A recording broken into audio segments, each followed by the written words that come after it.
Hi, everyone. If you don't know me, if you haven't been on any of the lives before, I'm going to introduce myself. I am Bonnie Tawil. I am here on behalf of MHR from the SBH branch. MHR is Mental Health Resources. We are a branch that focuses on mental health. What that means is we do psychoeducational events, just like this one, kind of Instagram lives, different types of events in person too, to educate the community on a lot of different mental health issues and struggles and give kind of tips and tools to help with that. We also do have a referral line if anyone does feel like reaching out and needing therapy, things like that, needing help setting up with a therapist. We do help with that, as well as doing support groups. So tonight's live, we are going to be joined by Temimah Zucker as part of the Mindful Eating Project. So I am going to add her in and I will let her explain kind of what their program does.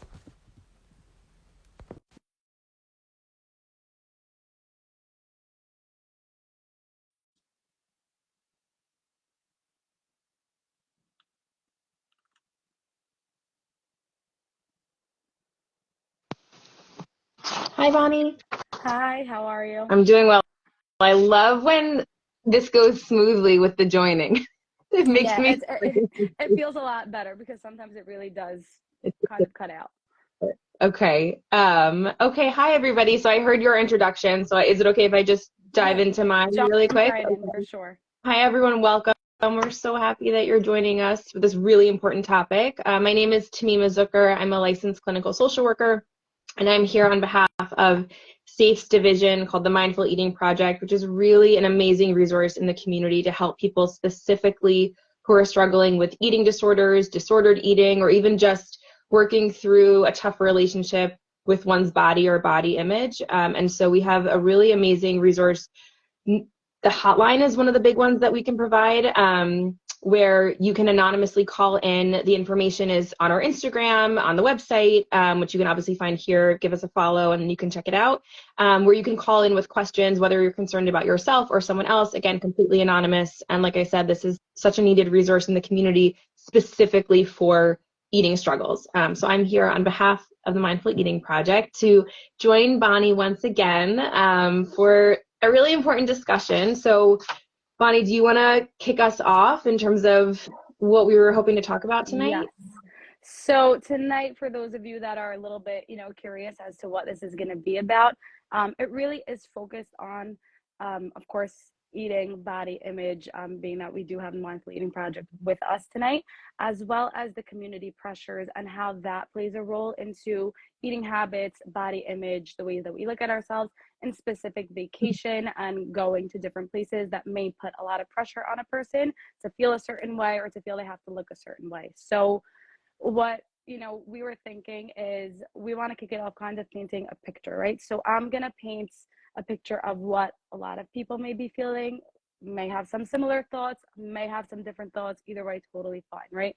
So imagine this 21-year-old girl, right? And she's going to this beach place, right? Where there's going to be a ton of people, whether that be any one of the places that many people are going to, doesn't really matter where, but there's going to be a ton of people there, right? And so she feels this pressure, maybe from the people around her. Are you dating? Are you married? Are you talking to anybody? Is anybody looking at you? These type of questions. And a lot of times that can turn, into, is it me? Is something wrong with me, right? If they're not, even if they are, right? Depending on the situation. And so picture this 21-year-old girl going to a place in a beach where there's going to be tons of people and all her friends are kind of around her and saying, I'm going into starvation mode. I'm not going to be eating in preparation for my vacation. I want to put on, my bikini. I want to look good in my outfit. I want people to see me. I want people to look at me. And so this is what I have to do, whether that be I'm going to work out, 7 days a week. I'm not going to eat certain foods. I'm going to cut out carbs, whatever it is. And this girl now has all these confusions, right? Is that something that I should be doing? I don't feel comfortable in my body. I don't feel good in my body. And these are thoughts that she may or may not be saying out loud. And going into vacation now, this is the thought, right? How are people going to look at me? How am I going to look at myself? How am I going to fit into my clothes? How are my clothes going to look good on me? How am I going to feel comfortable in my skin? maybe that means that I shouldn't be eating this, or maybe that means that I should be doing this specific thing, or maybe that means that something that I'm doing is wrong. And these are a lot of the thoughts that can come up for a lot of people going to vacation, where there may be some pressures to meet someone or to feel a certain way or to get a certain attention or a certain comment from somebody else. So, Temimah, why don't you take us through like an alternate kind of situation? Totally, totally. Yeah. So for those, I know some people are joining as we go. So for those of us who are joining, we're really the topic tonight, we're talking about preparation. I think it's 2 weeks, right? Starts the like yeshiva day Yeah, school break, 2 weeks I like believe it's right 2 weeks from now. tomorrow. Yeah, Yes. yeah. So I know I feel like a lot of people like their flights, like they're counting down. It's like the 2 week mark type of Yes. thing, and people are going away. So yeah, talking about this preparation for all these vacations, which I want to also add, there could be people, I know a lot of people go away. There also could be people who are not going away on vacation, but are still hearing this, you know, who maybe are doing a staycation or something like that, or not going to a beach place. But there's still a lot of chatter, like you're saying, Bonnie, of how do I look a certain way and prepare almost for this vacation as related to my body image and all these thoughts. And as you were talking, and we know that's like so real to so many people. Whether or not they might say they regularly feel like they struggle with their relationship with their body, but just certain times of year bringing up added pressure. And you and I had chatted about this briefly before too, how January, I feel like January for so many people is like this marker, whether it's like new year, new me, or like winter break for people who are on kind of like that day school calendar where it's almost like, okay, that's, you know, I'm experiencing some burnout, but like I'll start again after winter break is over, you know, like then I'll feel refreshed. There's a lot of pressure about being like refreshed or being like my best self right now. And so I want to acknowledge nothing changed from December 31st to January 1st in terms of anybody here, you know, and I like the expression of like new year, same me. And the implication is not that we shouldn't strive to grow, but it can be like, let's remember there's not this like mystical pressure all of a sudden because of the month that we have to be totally different or change ourselves. So I definitely think we're picturing that 21-year-old who's hearing all this chatter, who's preparing for a vacation and might, as you said, really start changing. We'll use the example of a female, like changing her eating habits, changing her exercise habits, and thinking about what if I don't do this? And I think the alternative to that is going into a vacation with like some excitement, thinking about, okay, in a couple of weeks, I'm going to be in the sun. I'm not going to have work or school, or I'll have limited hours if maybe someone's working while they're away, whatever it is. I'll be with friends. I'll be with family. Like I want everyone on here to picture like, what would it be like if I thought about going to Aruba, going to some place, and it was just like, oh, that sounds nice. I'm going to have a break from life. Like, just take a second. Imagine that scenario where vacation was just about having rest and being away and maybe like having some fun, but not this layered, like, I have to prepare for vacation. Like, vacation is meant to be enjoyable as opposed to it's meant to be stressful. And so for someone who has a relationship with his, her, their body that they feel either at peace or maybe even just accepting or tolerant, or it's just not the main focus. Going on a vacation, I can tell you I'm going away on a vacation. My biggest stress is like, I got to pack snacks for the plane for my kids, you know, kind of a thing. As opposed to I need to change myself in order to have a positive experience on vacation. So someone who's away on that beach resort is thinking about, again, without that like complicated relationship with their body, they're thinking about like, oh, I wonder what I'm going to do this afternoon. Like imagine the freedom in your brain if that space wasn't being taken up by thoughts about what am I eating or not eating, or how do I do this, or when am I going to exercise, and is there a gym in my hotel, and how do I make sure that my friends know that I'm going to the gym. And hear how like I those thoughts are often, like I sounded, like very speedy and quick and pressured, as opposed to like, oh, I can like wake up late and have an enjoyable time. And this might sound like a fantasy, you know, if someone listening in could be like, that sounds great, but that's not practical. And we'll talk more about how to get to a place like that. But just, we want you to picture like, what would that be like if a vacation was actually a vacation, even from your mindset, as opposed to just a vacation from your daily life. Right. And I think that's a great point, is that there can be so many thoughts, right? So many. Your head can sound so loud, but if you're able to quiet some of those thoughts, you would see that there are so many other thoughts that you're not seeing, like the excitement of going somewhere warm in this freezing cold weather, right? Or the excitement of going skiing if that's where you're going because you love it, or the excitement of having a day off, or seeing your friends that you haven't really seen because you're working and you're busy, whatever those thoughts may be, right? There's kind of in the background, and you can't even access those thoughts when your voices in your head are so loud that are overpowering about all the other things that are creating stress rather than enjoyment of vacation. And it's interesting because whether we're talking about vacation or just in general, that's often somewhat intentional from one's brain. So hyper focusing on whether it's body image or a different type of struggle, whether it's purely mental or also behavioral. And as we know, food or eating struggles are both, right? So it's the mental, emotional side combined with the behavioral meaning like eating a certain way, exercising a certain way, getting rid of food, things like that. The thoughts, the sort of obsessive or ruminative thoughts, if you will, those are all your brain's way typically of distracting or coping with something. Like that's not an accident that your brain, not you, Ani, but someone's brain, is really hyper focused on the food, the numbers, the this, the that, because either that's a way of coping maybe with chaos or stress or pain or trauma or even just pressure in terms of self-esteem, where because people might hear this and say, no, it's not about anything else, just about my body. But if you felt confident in your body, your brain wouldn't go there. And if you felt confident in your body, and we'll just say to people, believe that's the end all be all. It's really usually about confidence in who you are, because we can be confident in our bodies and 2 days later not feel that confidence anymore. But if we feel confident in who we are, that's what's lasting. So if there was this really internal self-esteem and confidence, then we wouldn't be as obsessive in terms of the body image and the this and the that. But it's usually pretty intentional in a subconscious way. So not on purpose that there is all that chatter, because it's helping someone cope with something or distract from something or deal with something. So I just want to put that out there as it's not really just about the body image or about the vacation. It's probably that person is already set up to be coping with other stressors in their life, and body image has become the place where that goes. Does that probably make sense? Yes. And I think to almost like, bring that together, I think that a big point that we're trying to make to the viewers, right, is we want even to start small, right? It may seem unrealistic to say, I'm going to go on to my vacation and totally not think about my body or not think about my food and just enjoy my vacation.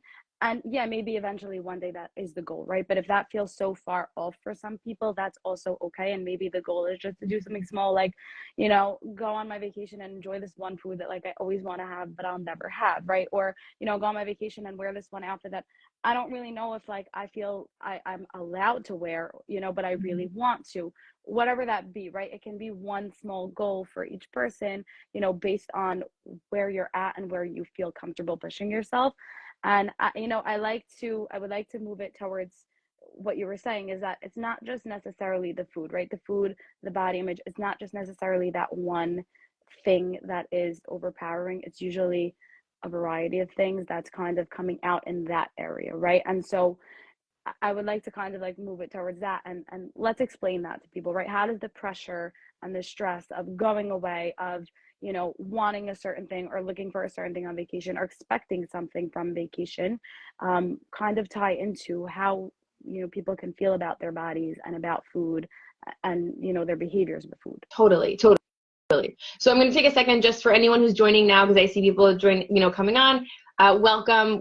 Bonnie and I are here. Bonnie's here on behalf of SBH. I'm here on behalf of the Mindful Eating Project to talk about vacation preparation. And so the intersection between, the upcoming winter break we have in a couple of weeks and kind of where body image and mental health fit in, as so many people become kind of hyper-focused at this time in terms of wanting to maybe change their bodies.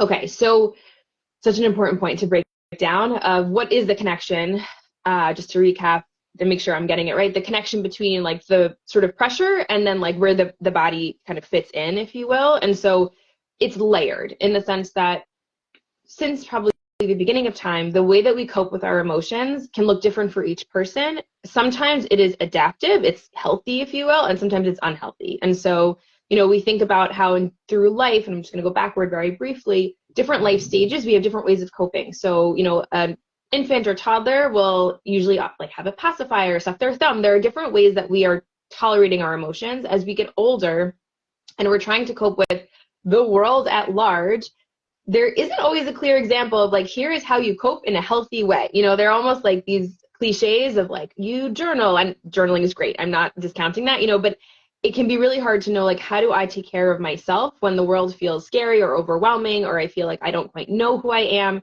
And one of the ways that people try to cope with that without realizing it typically is by trying to manage some part of themselves. I always hesitate to use the word control. I'm using it now. I think eating disorders, everyone associates the word control. I've had so many people say to me like, oh, you work with eating disorders? It's all about control, right? And I tell them, it's kind of like saying it's all about stress. Like, sure, but that's very vague and like a big word. And so when we are faced with the world that can be really chaotic and scary, and also the pressure in our society, which does glamorize smaller bodies, we can't pretend that's not true. That is valued in our society, and especially in the community. There is a pressure to look a certain way. One of the ways that people tend to cope with their emotions and maybe feeling not as confident in who they are, not in how they look, even in who they are, is by manipulating something to make themselves feel like it will be easier. So sometimes that can look like a substance, like engaging in a substance to kind of distract or escape, or something like that, or maybe things feel easier on one particular substance. And it can really be about food. And food is sadly so easy to manipulate because we have access to it many times a day, as opposed to maybe even needing to gain access to some other type of behavior.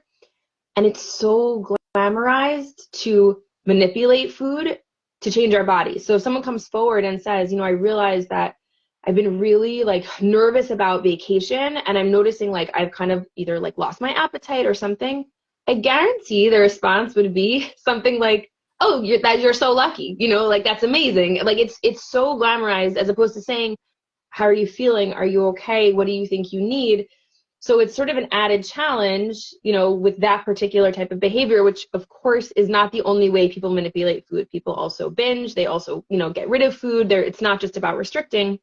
I think that's probably one of the more common ones, though, when we think about preparing for a vacation.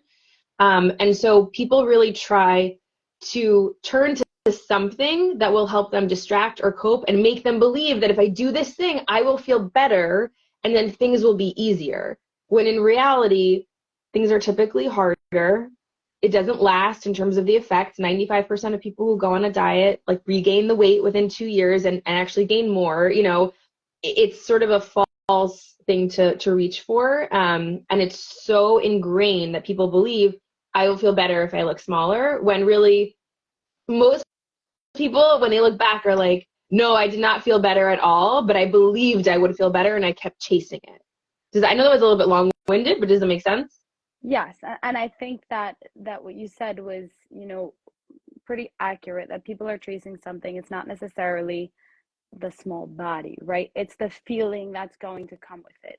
And a lot of times it doesn't, right? Most of the time it doesn't. It's not about the small body. It's about something deeper rooted than just, Mm-hmm. I want this body, I want this thing.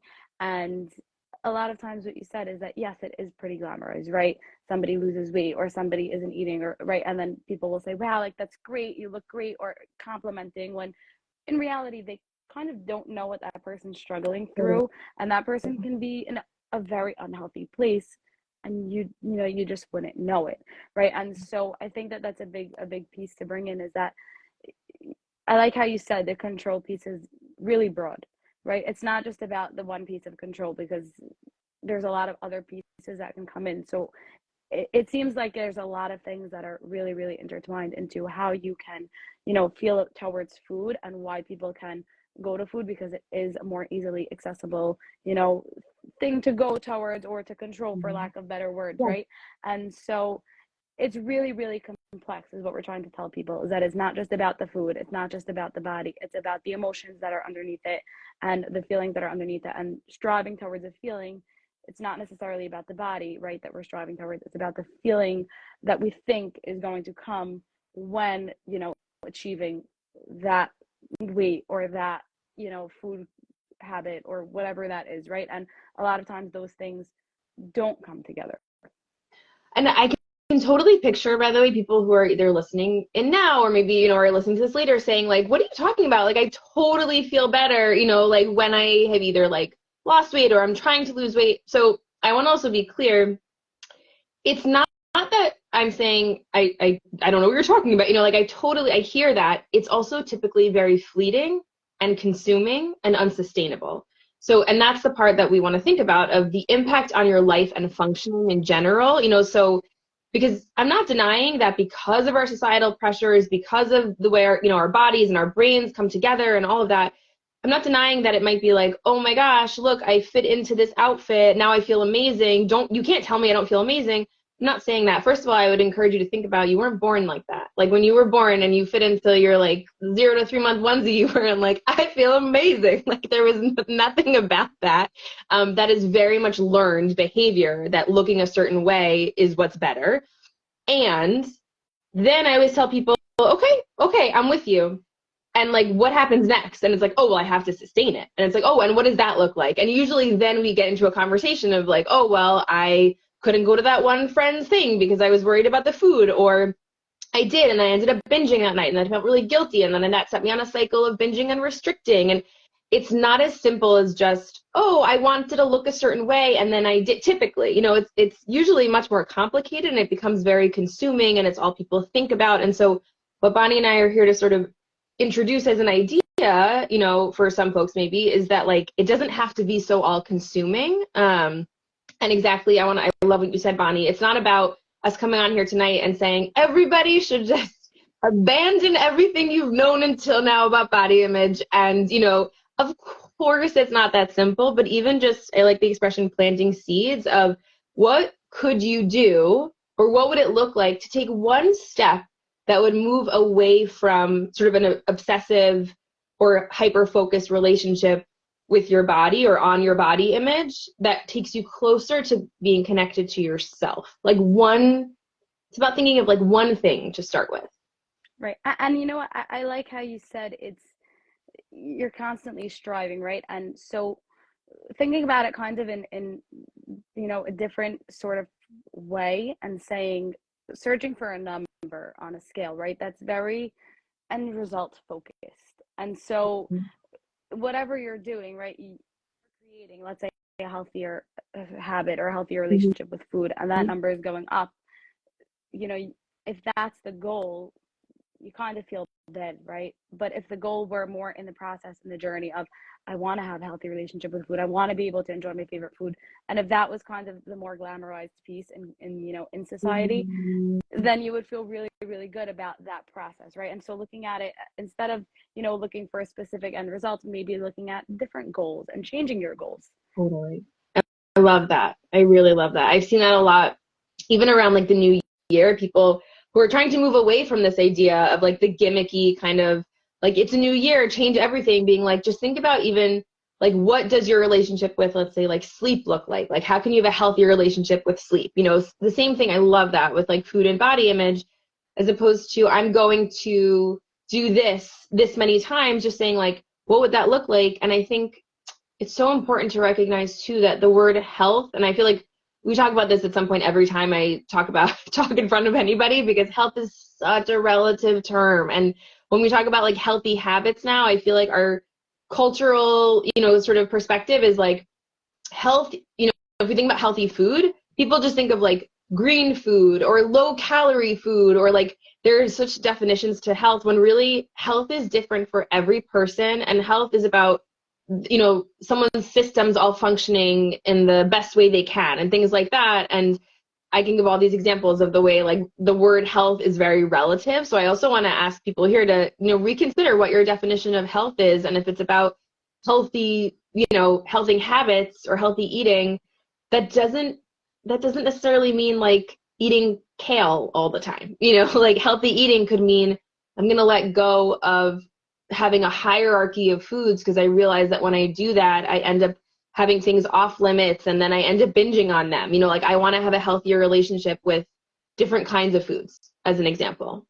Right. And I think those are great ways of, kind of starting and seeing what is my definition? What are the things that, right? Like, even like we said, going to the new year, saying something like, oh, okay, like I'm going to take upon myself exercise because that's what I want, right? Or movement, as you like to say, right? So great, right? But even taking on too much movement, too much exercise can be unhealthy, right? Even something that can seem so healthy can still be unhealthy if it's taken to an extreme sort of way, Absolutely. right? And so, what are some of the signs that somebody may be thinking in an unhealthy way, right? So going into vacation, going somewhere, saying, is there a difference between saying like, I just kind of want to feel a little bit better and just kind of like clean up my eating because I'm going away?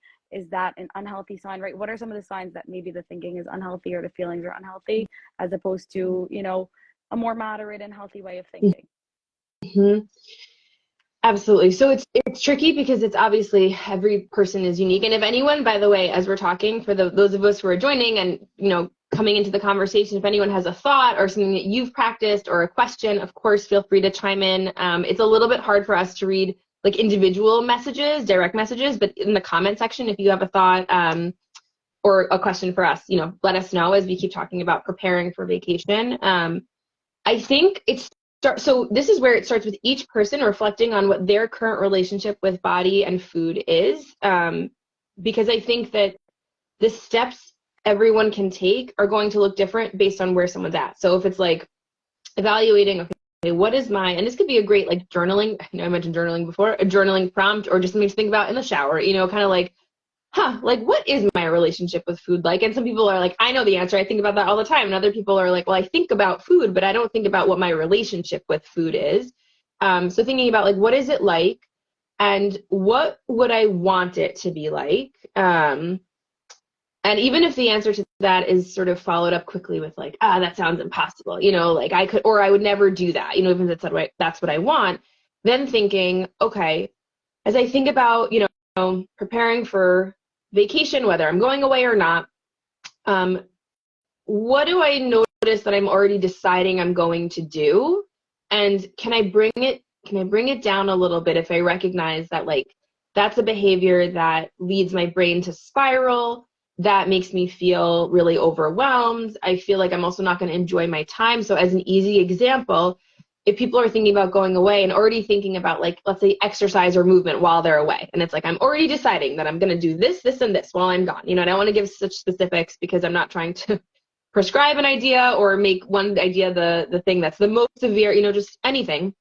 If it's like, oh, I plan to do this type of movement, then just considering like, will that feel good for my body? Will that feel good for me mentally?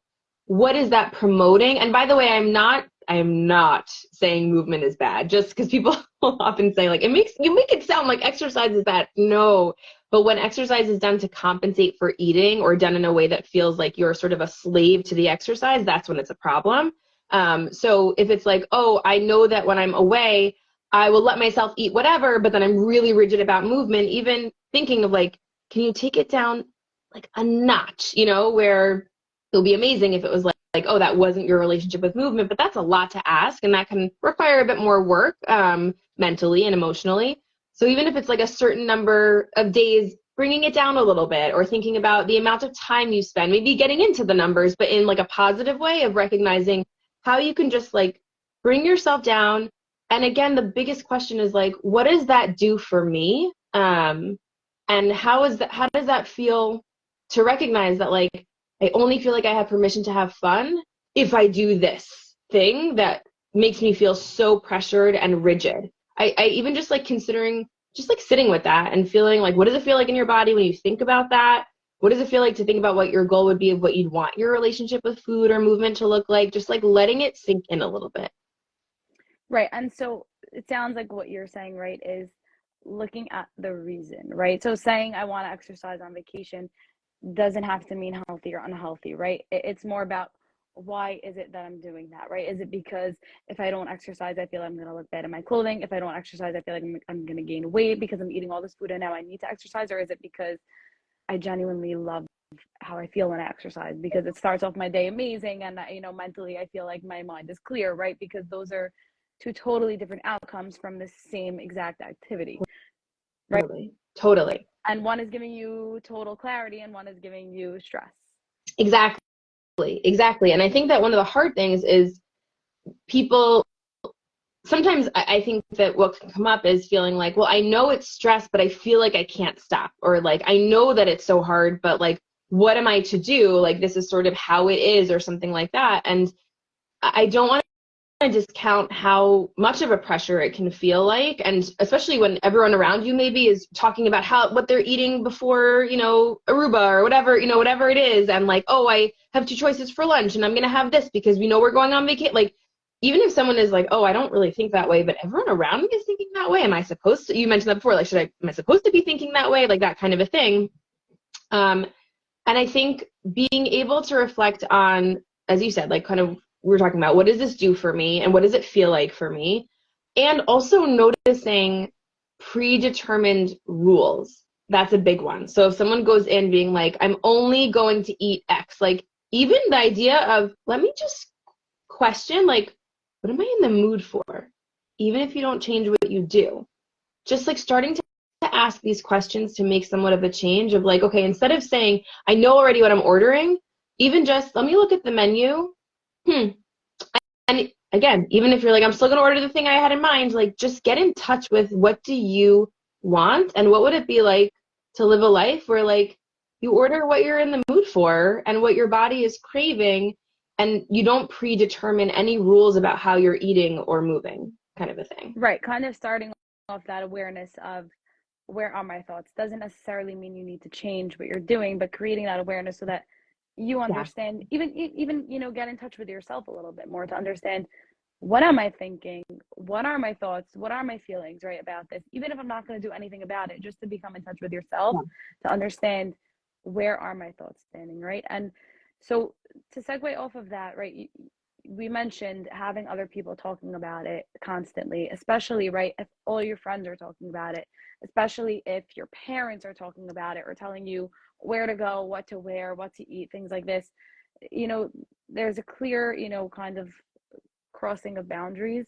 And so where do how do you manage that, right? How does one manage going into vacation surrounded by all their friends constantly talking about food, what they're eating or what they're not eating, what they're wearing or what they're not wearing, right? How they're feeling about themselves and their parents telling them, do this, wear this, you really want to eat that, right? We're going to Aruba. Dealing with those type of comments and maybe even giving tips to friends and to parents and to spouses, right? How to be more sensitive towards other people's feelings and having healthy boundaries with each other. totally. Okay, so a few like practical tools. Number one, and this is sort of just like a baseline thing to remember in any situation, is that we don't know, no one knows anyone else's struggle, which I feel like we talk about that in many contexts. It's very easy to forget, and it's very easy to kind of discount. Maybe we think of some like a struggle as like an extreme. We're picturing the most extreme, and we're not picturing the gray area in the middle, specifically, let's say like disordered eating as opposed to an eating disorder or something like that. Or it feels like, oh, but everyone is like, so focused on this, like this is normal. Trying to remember that many people have a really healthy relationship with food and bodies, or might be struggling immensely. And so comments about other people's food, just because you said that at one point of like, you're eating that, like, is never okay. It's never okay to make a comment of judging someone else's intake. Now, there can be extreme situations if someone has an allergy, or if someone has to watch something based on a medical issue. I don't say, when I say medical issue, I don't mean weight. I mean like, high cholesterol or something like that. Yes, it might be like, oh, you should just know there are nuts in this food. But otherwise, of like, you're really going to eat that. Imagine how a person who, let's say, is really in the mood for that bagel with tuna, and then they're about to almost, I picture like a character, like they're about to eat it, and someone's like, you're going to eat that 2 weeks before vacation. And they're like, oh, okay, I guess not. But like, that's also what my body was craving. But like, yeah, you're probably right. Like, so that person maybe was really okay with it and then is just sort of experiencing peer pressure or pressure, from their parents. So I would always say as a tip, it can be really hard. This is where it's the tolerance of the person who would make the comment to know it's okay to eat a bagel. And I feel like it can hear like 1,000 screams being like, no, you know, like there's such a vendetta against certain foods. It's really okay to eat a bagel. So that's like a first step, is just like avoid comments judging people's foods. In terms of setting those boundaries in general, it starts with internal work. So number one, there's an ACT skill, so acceptance and commitment therapy. It's a visualization, I believe it's ACT, called Passengers on a Bus. And so the whole idea, do you know it, Bonnie? Have you heard of it before? Passengers on a bus? Yeah. No, I mean, I know of ACT. Yeah. I never heard of passengers on a bus. It's a fun one. So it's the whole idea is basically picture a bus driver who's driving a city bus, and people get on the bus and people get off the bus, and you know there are many stops. Besides extreme situations, I always tell people don't pick apart a metaphor. My mom always says that. Everyone will get off the bus before the driver brings it back to like the bus depot and goes home for the night. Right. Same thing with thoughts. Thoughts are going to come into your mind, and they can just as easily, though not always so easy, but easily come out of your mind. And I think when people hear certain thoughts, it's almost like, oh my gosh, that's the hard truth. And like, that's what I have to do. You know, it's like if you ask someone like, oh, do you like my outfit? And they're like, I don't know. And it's like, oh my God, it's terrible. I have to change, as opposed to like, oh, I'm having the thought, which is the second part of the skill. And I'll explain that, like, I should change my outfit based on what she said, but I like my outfit. So if we think about thoughts as things that come and go, they don't always have to be so heavy. They don't have to be universally true. It can make it a little bit easier to sort of invite them to get off the bus, as opposed to taking them to be absolute. And so the way to do that is to, this again, ACT skill, is to narrate. I'm having the thought that, and say, oh, I'm having the thought that my friends are commenting on my bagel, you know, like, and I probably shouldn't eat it, because even that puts like sort of a step in between, like I shouldn't eat my bagel, and I'm having the thought that I shouldn't eat my bagel. Now I can be, you know, sort of playing with that a little bit and like challenging that a little bit. So passengers on a bus, just picture that, and you can literally picture, sometimes I tell people like, what does that thought look like? That's a passenger. And they'll describe the person, that they're wearing a blue hat, you know, and I'm like, great. Drive a little bit, let them get off the bus, you know, kind of a thing, as almost like a visualization. So remembering that people can make comments, it can be so hard. I'm not, you know, ignoring that, but those comments can get off the bus.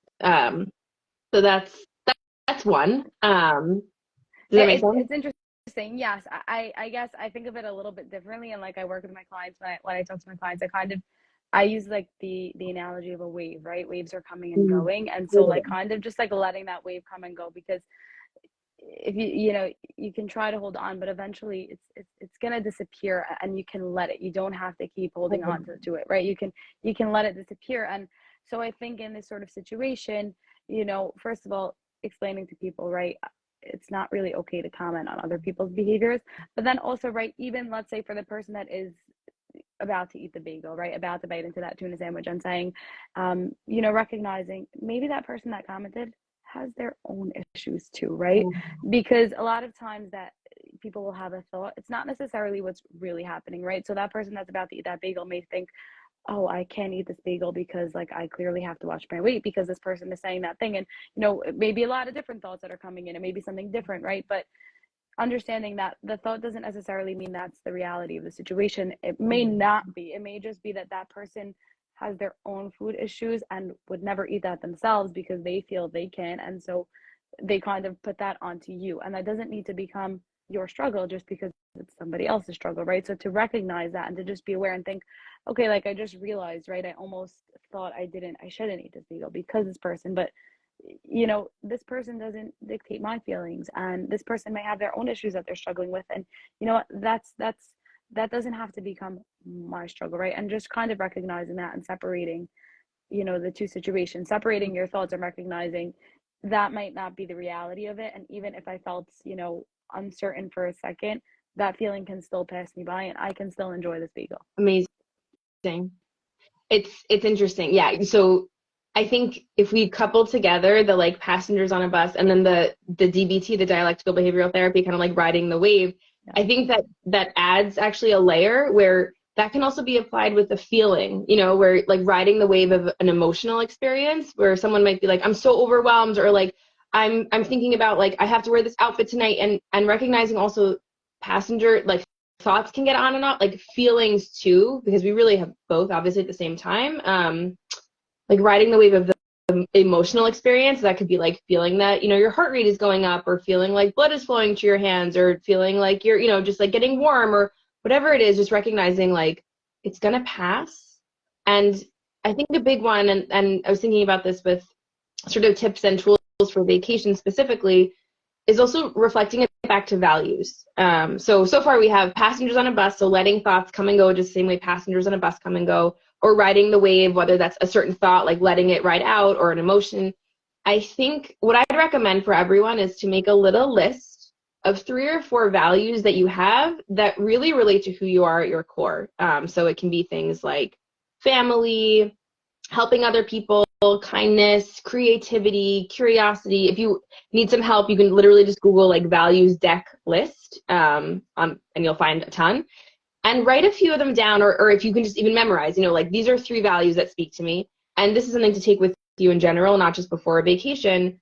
Asking yourself, is what I'm about to do helping me be the person with these values, or helping me live out these values? So if one of the values is connection, and it's like, oh, all my friends are doing this thing, but I'm going to go work out instead. It's like, is that helping me feel connected to people right now? And it might be like, well, no, but I have to. And the second you feel your brain going, no, but take a deep breath, have a little conversation with yourself, reflect on how you want to look back on the vacation. So if it's like, oh, I like almost comparing a situation of one, we did this with the visualization in the beginning. Like one option is like going out to dinner, like with friends on vacation, and laughing and having an amazing time and telling funny stories. And the other is, well, I was totally in my head the whole time trying to decide if I was going to order a drink or not, or dessert or not, or whatever, whatever it is. Like, and drinking is a whole other category. I didn't even mean alcohol. I just meant like a soda, but like those are 2 very different vacations to look back on in the future. And one has like really joyful memories, and one is being really stuck.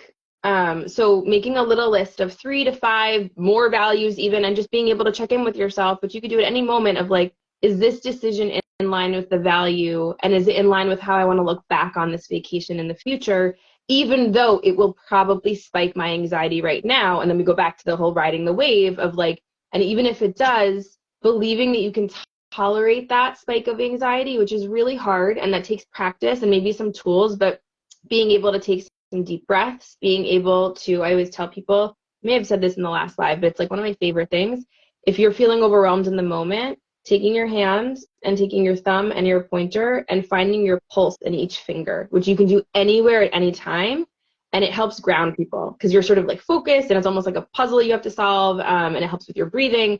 So something like that, where you're out at dinner and you're like, okay, should I do this? And it's like, I just want to be with my friends. Like, I just want to enjoy myself. Whatever it is you order, being able to like do a grounding technique, look at colors in the room, find your pulse, take deep breaths, and then notice like, when I leave this vacation, or in 20 years, when God willing, I'm still best friends with these people, and we're like, remember that year 2024 in Aruba? Like not just thinking like, oh yeah, I sat at the table, didn't really hear any conversation because I was just thinking about dessert. It's like that makes me feel sad. And I know it's easier said than done, but like having that value list to help yourself feel connected to what you want from this vacation. Right. I love that. And even in addition, when you were talking about, value list, my brain kind of went even to another area, and maybe like a list of goals, different goals, right? Like Mm-hmm. maybe, meet a new friend or talk to somebody new, or maybe it's, go swimming in the ocean, or, right, whatever that may be, something that you don't normally do that you want to do. It can be food related, it can be not food. Maybe it's, get that one ice cream because I love ice cream and I just really, really want to enjoy it just that one day, and have that be a part of my plan, because maybe that feels better for some people, right? And maybe it's not related to food. Maybe it's literally just talk to somebody new, say hi, introduce myself, go to a new place that I haven't explored yet, do a new water sport that I've never tried, right? And focusing on that, as opposed to just, what am I going to eat today? What am I going to wear today? Right? Focusing on a different type of goal, because that goal can kind of help you feel that sense of achievement. I achieved something that I set out to do, right? I feel good about this. And it's totally unrelated to the way that you look or the things that you're eating, right? Or anything to do with that. It's more about branching out, doing something new, right? And that's another way maybe that, you can shift perspective from what am I going to eat today? What am I going to wear today to what am I going to do today? Right? What activity am I going to do today? What and shifting that thought when you start to realize also, kind of, I really do like to practice a lot of acceptance, right? It's okay.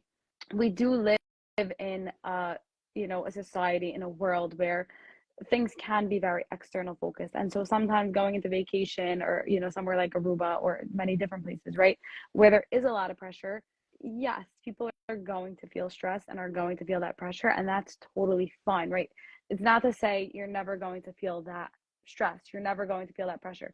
You are, because you're human, right? And because, yes, it's a high stress and a high pressure situation. The same way that if you were taking a final in high school, you were stressed. That's normal. You're human, right? It's the same sort of situation, but it doesn't have to control your life, right? You can just simply recognize, I'm stressed, I'm a little anxious, I'm feeling the pressure, but you know what? That's okay. It doesn't have to control my action. So I'm stressed, let me sit with it for a second. Let me let it pass. Let that wave kind of go back into the ocean and pass me by, right? And then, all right, now what can I do today to feel a little bit like I'm doing something that I'm enjoying, whether that be a water sport, all right, or talking to somebody new, like I said, right, different things. Maybe these are tools that, some people can take with them and say, this is what I realistically want to do so that I can feel a little bit better on my vacation. I love how you said, like, instead of just like, what am I going to eat or wear, like, what am I going to do? I think we forget, or like, one of the main questions that I ask clients, myself, is like, what do I want? Because I think we don't ask ourselves that very much. We think about like what we need to do or what we should do, as opposed to like, what do I want? Another thing that I was thinking about is just like a little tool, is bringing a picture, whether it's on your phone or I like even a bookmark for people who are going to bring like a book or a magazine, a picture of yourself when you're like a toddler. I think that so many of our wounds come from like our inner child, which might sound very therapist-y, and I am a therapist, so okay. But I think so much of what we needed when we were kids, we still need now. And so sometimes bringing a picture of yourself, again, on your phone as a toddler, and when you find yourself maybe getting overwhelmed or having a thought and being like, I went to that Instagram talk and they said something about like, challenging our thoughts, like talking to yourself, that's still you, and like hearing what you would say to that toddler version of yourself, and how you would treat him or her, and like how you would feed him or her and all of that, how you take care of that person. And then trying to say that out loud to yourself and see if you can land on a version that feels realistic for you. Because again, Bonnie, as you said, for some people, one goal, and I love that idea, could just be like, I don't know if I feel ready to just like do whatever, but I know there's this one ice cream place and I'm going to get it at a minimum of one time, and just really try to enjoy it and know that like that is okay. So almost like looking at that picture and that could bring up a lot for people, so maybe it's not for everybody, but thinking like, I want to give her ice cream, like I want to have some fun. Or even imagining, I tell this to people sometimes, imagine if you talk to like a dog or a child the way you talk to yourself, the way your internal voice talks to you. And I've had people start to just cry or say like, oh my gosh, no, I would never do that. And it's like, well, why are you any different? You're a human being deserving of care and love, and you shouldn't be talking to yourself that way. So sometimes like bringing a little picture can be helpful, or maybe if it's not of oneself, like something, like I said, a pet or someone, and thinking like, with the thought I just said to myself, would I say that to this? And like for the most part, people will tell you they won't. I hope not, I mean, even in my own work, what I've seen is that when people are hard on themselves, they're usually not as hard as on other people, right? And so I like this question: what would you say to this little girl, the 6-7-year-old girl that's saying, I feel fat? Would you say, yeah, so stop eating, or would you say, something along the lines of, talk to me, tell me what's going on, right? Why are you feeling this way? What's a deeper emotion? Or even your best friend saying, I don't know if I could wear this because, or I don't know if I could eat this because, right? What are some of the things that you would answer her and you would say to her? It's probably going to be a lot different than what you would say to yourself. Totally. I do want to acknowledge, so someone asked, I'm just going to answer this. Someone asked, is this being recorded? And I think yes, SPH is going to And I think also Mindful Eating Project will share it. We'll have it on our accounts after. So definitely, this will be recorded and you can revisit it. With the time, because I think we have about 10 minutes, we have a couple of questions we received that we wanted to go through, but we also would love to hear your current questions. So if you have any, again, it's a little bit tougher for us to like open questions like that are coming in as direct messages, but if you feel like you can, just add them in the comments because we'd love to hear what those questions are. But we can start with a question we already got before the live. I have them, Bonnie, so I can read them off.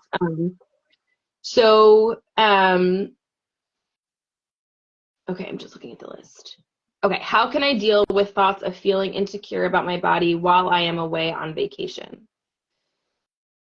Okay, so I feel like if we recap a couple things we've said, that might contribute, but then we can also think if there are other answers. So I love what you said of like recognizing, and it's sort of similar, I think, between the two of us, like recognizing that you might have a thought or have anxiety and that it's not to invalidate it or to discount it, but almost to recognize, okay, that's going to come up at times. People in life might have these experiences we think of as negative. That doesn't mean it's impossible for the person to cope with it. So I think recognizing I might have a thought like that.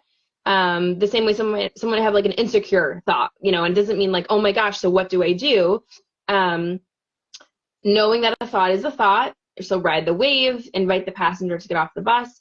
And also knowing, I like to encourage people, have a little dialogue if you can, really between yourself and I, with what that thought is. So if it's like a specific thought that keeps coming up, recognizing, okay, so here's the thought, almost like the Yetzer Hara, Yetzer Tov, or devil and angel, like here's the thought, and like what would a healthy, supportive person in your life say to that thought? And engage in that dialogue, and then maybe incorporating the idea of like, how will I feel if I sort of pursue that thought, and how will I feel, if I recognize, okay, that's a thought I'm having, but I don't want that to take over my vacation type of a thing. Right. And I think in addition, recognizing that, not every day you're going to feel totally 100% okay with your body, no matter how far along on your process you are. And that's totally fine, right? You're not always going to feel your best, but maybe even thinking with a little bit further as to what does it mean to me to not feel good in my body, right? What do I feel like is going to happen? Because a lot of times there will be something deeper than just my body. It's a lot more of what's going to happen if I'm not, right? And so when you can actually get to that realization and thought, maybe that's kind of where you can cut it and say, like, that's not necessarily what's going to happen. That's not necessarily true. It can also turn out a different way, right? And kind of taking that thought and thinking it, through with all the actions, rather than just because I don't feel comfortable in my body, then this will happen, because it's not always cause and effect, right? There are many different solutions, many different options of what can happen. And so it's important to remember that just because you don't feel great in your body and you're afraid one thing will happen, that doesn't mean it actually will. Mm-hmm. And I think to add to that, it's very similar, even thinking about like, where is that thought coming from right now, and recognizing like the emotional underlying experience. And for many people, it's like, I don't know, this is how I think. And so really encourage you to get a little bit more in touch with where did that come from? When did that start? What is it? What purpose is it serving for me to have this thought right now? Because usually you can get to a place where, you realize what it's about. And I'm not saying it's about one specific thing of like, well, today I'm nervous about seeing this person. It could even just be like, oh, I'm realizing that I don't feel like my worth is very high unless I look a certain way. And then that's something to be working through and thinking about, whether that's with a therapist, whether that's, kind of doing some of your own internal processing of where does my self-worth come from, where would I want it to come from, things like that. Yes. I saw somebody wrote in the comments, how can I guide my adult daughter? So I mean, I'm assuming that means, kind of through the pressure, through the stress of going on vacation, if she's having difficult body image. So I'll let you kind of take the lead. Yeah. So I think that first of all, one of the best ways I tell parents or supporters or spouses, the best ways that you can support someone else struggling is, first of all, modeling how you might want them to behave. That's really one of the best things we can do. And so if you find that you're obsessive and you're like, but I don't want to change that, but I want my daughter to, so recognizing it has to kind of start with you, even the way that you're talking about food, body things like that. So we had said before, being sure not to be judgmental about people's food choices or, bodies, not laughing at jokes about bodies, not commenting on people's bodies. As much as it might sound like, okay, yeah, but what else? Like, that's actually very fundamental in general to teaching people around us that we have tolerance, respect, and acceptance for all body shapes and sizes.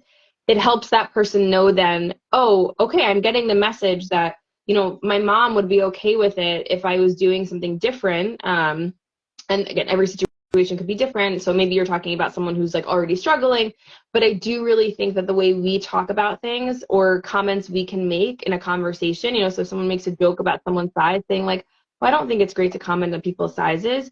Someone listening to that will hear that as, oh, that's a safe person for me. I know now that that's okay to talk to this person, or maybe I'm not ready to, but that's like, they'll tuck it away, kind of a thing. I think that if, let's say, I'm going to sort of assume here, but let's say the person is saying, I'm seeing my adult daughter who maybe is struggling with something with food, or just like noticing these kind of things we talked about, the vacation preparation stress. I think one thing would be maybe having a conversation and being able to say, I always guide people, try not to talk about food or bodies, even when you're expressing concern, because that can like get very lost in terms of hearing, oh, you're nervous about me, that must mean I'm doing something right, or whatever it is. So instead of focusing on, I know vacation is coming up, I know that in general, like people can have a lot of anxiety and stress about it. What can I do to be supportive of you? And sometimes the person's like, what are you talking about? Nothing, like I know what I'm doing. There could be a lot of denial. Sometimes that's the answer. But again, it's like tucked away as this person wants to know how to help. And then the person can just role model, so if there's denial, that mom could on vacation, when it's time to choose a place to go, say like, let's go to this place and let's all, kind of think about what we want to have when we get there, like trying to model what they'd want the person to do. But overall, laying a foundation where you really try to put aside our very ingrained, diet culture mentality and just trying to be there for the person and ask how you can help and think about other parts of the vacation, even what Bonnie said, asking like, what are you hoping to get out of this vacation, as opposed to like just being focused on like, what are you wearing tomorrow? So I think setting the tone for some of that language really may sound like an easy answer, but I know from so many people that they then, even if the person struggling at the time didn't take it, they then really knew who to go to or who to ask for help from at a certain point. Right. And I think in addition, right, having that conversation, letting them know, if you feel like you need to talk about it, if you feel like this is difficult for you, we can. And also recognizing, it may be very difficult, but trying to recognize where your child may be triggered, right? Because there may be certain things that you will bring up, whether that be food or whether that be like, oh, did you talk to anybody cute, right? Or those type of things that may go ahead and trigger your child. And if you see that they're kind of acting out like, well, I don't want to talk to you about this, or right, things like that, you can kind of say, right, recognize this isn't about you. This is about maybe their own triggers, and saying, that's okay, right? We don't have to talk about anything that you don't want to talk about. I just want to let you know I'm here for you if you do want to talk about it, right? There's no pressure coming from me. It's your life, right? These type of statements let the child know you're in control. I'm not trying to control your life. And, I'm here for you if you need, because most of the times, even when children are acting out, they still want their parents, right? They still want to know that their parents are there for them. So whether that be they're feeling the pressure or they're getting triggered by something that you say, they still want to know, I still love you and I'm still here for you, whether, the number on the scale goes up, whether or not you spoke to somebody at the party, whether or not you ate that specific food. They want to know, my parents still love me and they're here for me and I have that unconditional support from them. Totally. So I think as we have like just a minute left, we had started with like, imagine what the world would be like, or, if this vacation looked different. So just one last thought before we kind of wrap is, imagine if everybody going on wherever it is you're going, or even just like staying in, in Brooklyn or wherever you are, if everyone approached it where instead of asking the question of like, what did you buy? What are you eating? Like if everyone worked together a little bit to just be like, what are you excited for on this vacation? Or are you bringing any good books to read? Or what are you hoping to get out of it? Like if everyone took a little bit of effort to just shift the conversation, which I think everyone can do. Like the next time you're going to talk to someone about a trip, just notice, what if you move away from body and exercise? That collective, change will really make a ripple effect. So I just want to recap for my part and thank everyone for, for coming again. This is Temimah Zucker. I'm here on behalf of the Mindful Eating Project. We have that anonymous helpline for folks who are struggling with their relationship with food, body image, and the number is 718-336-6363. And it's also, if you go on our Instagram, through the website, you can find it very easily. And we're here to support folks who are getting ready for vacation and always. Okay, this was great. I hope that, we're going to save this. So if anyone kind of wants to come back, revisit, you can totally come back, revisit what we said, look at the video, send it to somebody that you feel like might, enjoy it, whatever that may be. And, we hope to do more of these in the future, right? This is our second one together. We hope to continue to do more of them. And thank you all for tuning in. Thank you so much. Thanks, Bonnie. Thanks, Temimah. Bye. Bye.